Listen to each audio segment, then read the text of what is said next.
ವೀಕ್ಷಕರೆಲ್ಲರಿಗೂ ನಮ್ಮ ವಾಹಿನಿಯ ವಿಶೇಷ ಕಾರ್ಯಕ್ರಮಕ್ಕೆ ಸ್ವಾಗತ. ಇವತ್ತಿನ ಈ ವಿಡಿಯೋದಲ್ಲಿ ನಾವು ವರ್ಷ 2024 ಡಿಸೆಂಬರ್ ತಿಂಗಳಿನ 6 ಮತ್ತು 7ನೇ ತಾರೀಕಿನ ದಿನಗಳ ಮಿಥುನ ರಾಶಿಯ ಫಲಗಳನ್ನು ತಿಳಿದುಕೊಳ್ಳಲಿದ್ದು, ಇಲ್ಲಿ ಈ ದಿನಗಳು ಮಿಥುನ ರಾಶಿಯ ಜಾತಕದವರ ಪಾಲಿಗೆ ಹೇಗೆ ಸಾಬೀತಾಗಲಿವೆ, ಜೊತೆಗೆ ಈ ದಿನಗಳಂದು ಗ್ರಹ ನಕ್ಷತ್ರಗಳ ಸ್ಥಿತಿಗತಿಗಳು ಹೇಗಿರಲಿವೆ ಮತ್ತು ಇವುಗಳ ಪ್ರಭಾವ ಇಲ್ಲಿ ಮಿಥುನ ರಾಶಿಯ ಜಾತಕದವರ ಪಾಲಿಗೆ ಹೇಗೆ ಸಾಬೀತಾಗಲಿದೆ ಅನ್ನೋದೆಲ್ಲವನ್ನ ಇಲ್ಲಿ ವಿಸ್ತಾರ ರೂಪದಲ್ಲಿ ತಿಳಿದುಕೊಳ್ಳೋಣ. ವಿಡಿಯೋ ಪ್ರಾರಂಭಿಸುವುದಕ್ಕೂ ಮುನ್ನ ಎಂದಿನಂತೆ ನಮ್ಮ ವಿನಂತಿ ಎಂದರೆ, ನೀವಿನ್ನೂ ನಮ್ಮ ಚಾನೆಲ್ ಸಬ್ಸ್ಕ್ರೈಬ್ ಮಾಡಿಲ್ಲವೆಂದರೆ ಈ ಕೂಡಲೇ ನಮ್ಮ ಚಾನೆಲ್ ಅನ್ನು ಸಬ್ಸ್ಕ್ರೈಬ್ ಮಾಡಿ.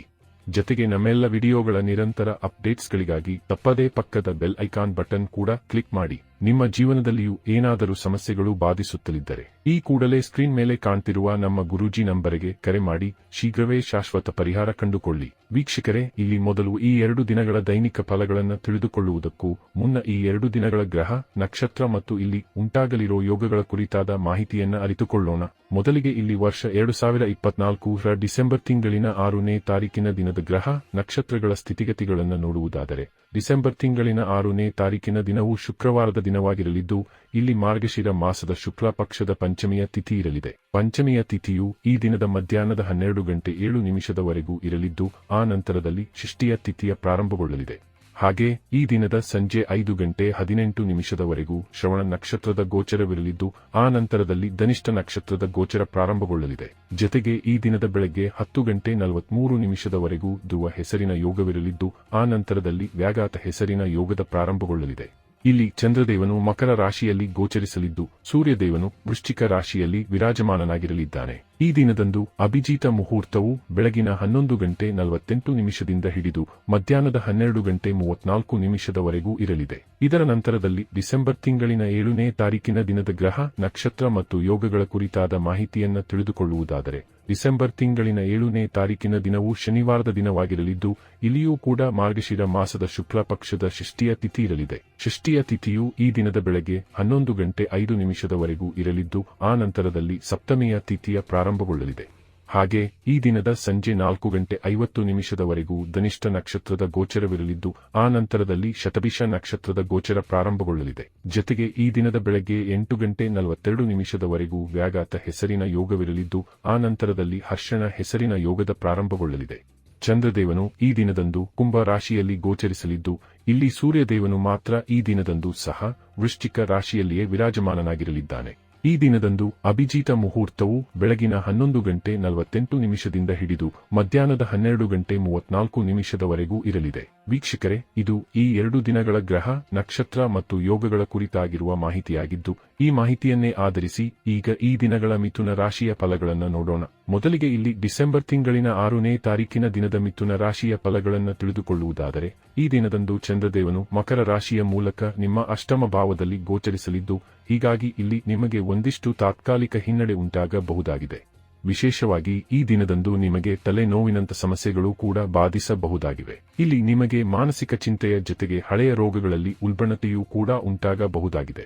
ಆದರೆ ಇದರ ಜೊತೆಗೆ ಈ ದಿನದಂದು ನಿಮಗೆ ಗುಪ್ತಧನದ ಪ್ರಾಪ್ತಿಯೂ ಕೂಡ ಉಂಟಾಗಬಹುದಾಗಿದೆ. ವಿಶೇಷವಾಗಿ ಇಲ್ಲಿ ನಿಮ್ಮ ಸಂಗಾತಿಯ ಮನೆಯವರ ಸಫಲತೆ ನಿಮ್ಮ ಸಂತಸಕ್ಕೂ ಕಾರಣವಾಗಿರಲಿದೆ. ಅಲ್ಲದೆ ಈ ದಿನದಂದು ನಿಮಗೆ ವಿದೇಶಿಯ ಯಾತ್ರೆಗಳಿಂದಾಗಿ ಲಾಭದ ಪ್ರಾಪ್ತಿ ಉಂಟಾಗಲಿದೆ. ಆಮದು ರಫ್ತು ಕ್ಷೇತ್ರದಲ್ಲಿಯೂ ಧನಲಾಭದ ಯೋಗವಿರಲಿದೆ. ಇಲ್ಲಿ ಅಚಾನಕ್ಕಾಗಿ ನಿಮ್ಮ ಸಿಕ್ಕಿಬಿದ್ದಿದ್ದ ಹಣವೂ ಕೂಡ ಮರಳಿ ನಿಮ್ಮ ಕೈ ಸೇರಬಹುದಾಗಿದೆ. ಇಲ್ಲಿ ನಿರ್ಮಾಣವಾಗಲಿರುವ ವಿಪರೀತ ರಾಜಯೋಗದ ಪ್ರಭಾವಗಳು ನಿಮಗೆ ರಾಜನಂತಹ ಜೀವನವನ್ನು ಸಹ ಕರುಣಿಸಬಹುದಾಗಿದೆ. ಇಲ್ಲಿ ನಿಮ್ಮ ಆದಾಯದ ಮೂಲಗಳು ಕೂಡ ಒಂದಕ್ಕಿಂತಲೂ ಅಧಿಕವಾಗಿರಲಿವೆ. ವಿಶೇಷವಾಗಿ ಈ ದಿನದಂದು ನಿಮ್ಮ ಅನೇಕ ಪೆಂಡಿಂಗ್ ಕಾರ್ಯಗಳು ಕೂಡ ಸಂಪನ್ನಗೊಳ್ಳಬಹುದಾದ ಯೋಗಗಳಿರಲಿವೆ. ಹಾಗೆ ಇಲ್ಲಿ ನೀವು ಕನ್ಫ್ಯೂಷನ್ ಸ್ಥಿತಿಯಿಂದಲೂ ಹೊರಬರಲು ಸಾಧ್ಯವಾಗಲಿದೆ. ಈ ದಿನದಂದು ನೀವು ವಿದೇಶಕ್ಕೆ ಸಂಬಂಧಿಯ ಪ್ರವೇಶಾತಿ ಪರೀಕ್ಷೆ ಬರೆಯುವಿರಾದರೂ ಖಂಡಿತ ಉಚಿತ ಪರಿಣಾಮಗಳ ಪ್ರಾಪ್ತಿ ಉಂಟಾಗಲಿದೆ. ಇಲ್ಲಿ ನಿಮಗೆ ವಾಹನದ ಸುಖವೂ ಕೂಡ ಲಭಿಸಬಹುದಾಗಿದೆ ಅಥವಾ ಆಭರಣಗಳ ಖರೀದಿ ಸಾಧ್ಯವಾಗಲಿದೆ.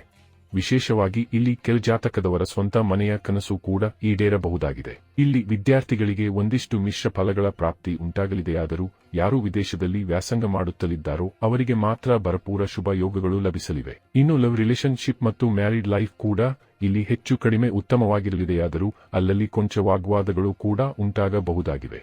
ಹೀಗಾಗಿ ಇಲ್ಲಿ ನೀವು ಒಂದಿಷ್ಟು ಶಾಂತವಾಗಿ ಪರಿಸ್ಥಿತಿಯನ್ನ ಎದುರಿಸಬೇಕು. ವಿಶೇಷವಾಗಿ ಇಲ್ಲಿ ನೀವು ನಿಮ್ಮ ಸಂಗಾತಿಯ ಕಡೆಯಿಂದ ಉಂಟಾಗಬಹುದಾದ ತಪ್ಪುಗಳನ್ನು ನಿರ್ಲಕ್ಷಿಸಬೇಕು. ಇಲ್ಲಿ ಅವರಿಂದ ಉಂಟಾಗುವ ತಪ್ಪುಗಳಿಗೆ ಉಗ್ರವಾಗಿ ಪ್ರತಿಕ್ರಿಯಿಸಿದರೆ ಖಂಡಿತ ಮಾನಸಿಕ ನೆಮ್ಮದಿ ಹಾಳಾಗಬಹುದಾಗಿದೆ.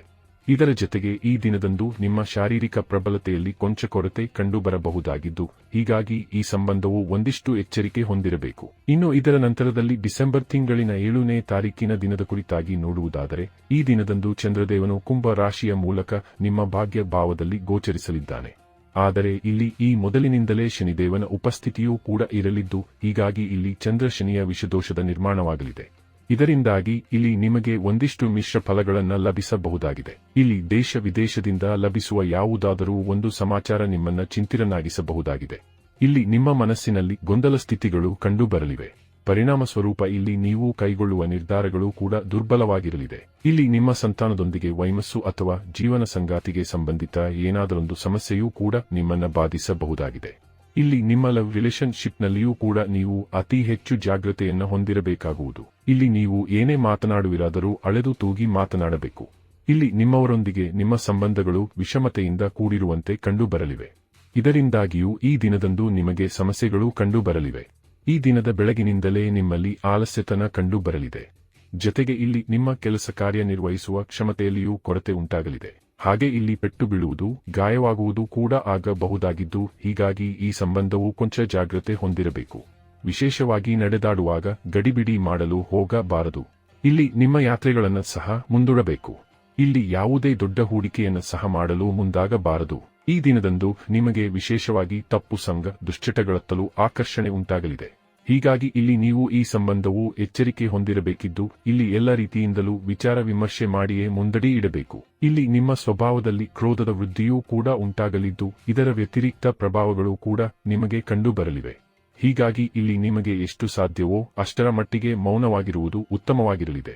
ಇಲ್ಲಿ ನಿಮ್ಮನ್ನ ನೀವು ಸುರಕ್ಷಿತವಾಗಿರಿಸಿಕೊಳ್ಳಬೇಕಿದ್ದು, ವಿಶೇಷವಾಗಿ ಆಹಾರ ಪಾನೀಯಗಳ ಕುರಿತಾಗಿಯೂ ಹೆಚ್ಚಿನ ಗಮನ ನೀಡಲೇಬೇಕಾಗುವುದು. ಇಲ್ಲಿ ವಿದ್ಯಾರ್ಥಿ ಜಾತಕದವರ ಪಾಲಿಗೂ ಸಮಯ ವಿರೋಧಾಭಾಸದಿಂದಲೇ ಕೂಡಿರಬಹುದಾಗಿದ್ದು, ಹೀಗಾಗಿ ಇಲ್ಲಿ ವಿದ್ಯಾರ್ಥಿಗಳಿಗೆ ಏಕಾಗ್ರತೆಯಲ್ಲಿಯೂ ಭಂಗ ಉಂಟಾಗಲಿದೆ. ಒಟ್ಟಾರೆಯಾಗಿ ಇಲ್ಲಿ ಈ 2 ದಿನಗಳು ನಿಮ್ಮ ಪಾಲಿಗೆ ವಿರೋಧಾಭಾಸದಿಂದ ಕೂಡಿರಲಿದ್ದು, ಹೀಗಾಗಿ ಇಲ್ಲಿ ಸಮಯಕ್ಕನುಗುಣವಾಗಿ ನೀವು ನಿಮ್ಮ ದಿನಚರಿಯನ್ನು ಸರಿದೂಗಿಸಿಕೊಂಡು ಮುನ್ನಡೆಯಬೇಕು. ಇನ್ನು ಈ 2 ದಿನಗಳಂದು ನೀವು ಬೆಳಗ್ಗೆ ಎದ್ದು ಶನಿ ಚಾಲಿಸಾದ ಪಠಣೆ ಮಾಡುವುದು, ಕಪ್ಪು ಶ್ವಾನಕ್ಕೆ ರೊಟ್ಟಿ ತಿನ್ನಿಸುವುದು, ಹಾಗೆ ಹಣೆಯ ಮೇಲೆ ಕೇಸರಿಯ ಚಂದನದ ತಿಲಕವಿಟ್ಟುಕೊಳ್ಳುವುದು ಮಾಡಬೇಕು. ಇದರಿಂದಾಗಿ ಈ ದಿನಗಳ ನಕಾರಾತ್ಮಕತೆ ದೂರಗೊಳ್ಳುವುದರ ಮೂಲಕ ಶುಭ ಫಲಗಳ ಪ್ರಾಪ್ತಿ ಉಂಟಾಗಲಿದೆ. ವೀಕ್ಷಕರೇ, ಇದು ಈ 2 ದಿನಗಳ ಮಿಥುನ ರಾಶಿಯ ಫಲಗಳ ಸಂಪೂರ್ಣ ಮಾಹಿತಿ. ಈ ಮಾಹಿತಿ ನಿಮಗೆ ಇಷ್ಟವಾದರೆ ದಯವಿಟ್ಟು ವಿಡಿಯೋವನ್ನು ಲೈಕ್ ಮತ್ತು ಶೇರ್ ಮಾಡಿ. ಹಾಗೆ ಚಾನೆಲ್ ಸಬ್ಸ್ಕ್ರೈಬ್ ಮಾಡುವುದರೊಂದಿಗೆ ನಿರಂತರ ವಿಡಿಯೋ ಅಪ್ಡೇಟ್ಸ್ಗಳಿಗಾಗಿ ತಪ್ಪದೇ ಪಕ್ಕದ ಬೆಲ್ ಐಕಾನ್ ಬಟನ್ ಕೂಡ ಕ್ಲಿಕ್ ಮಾಡಿ.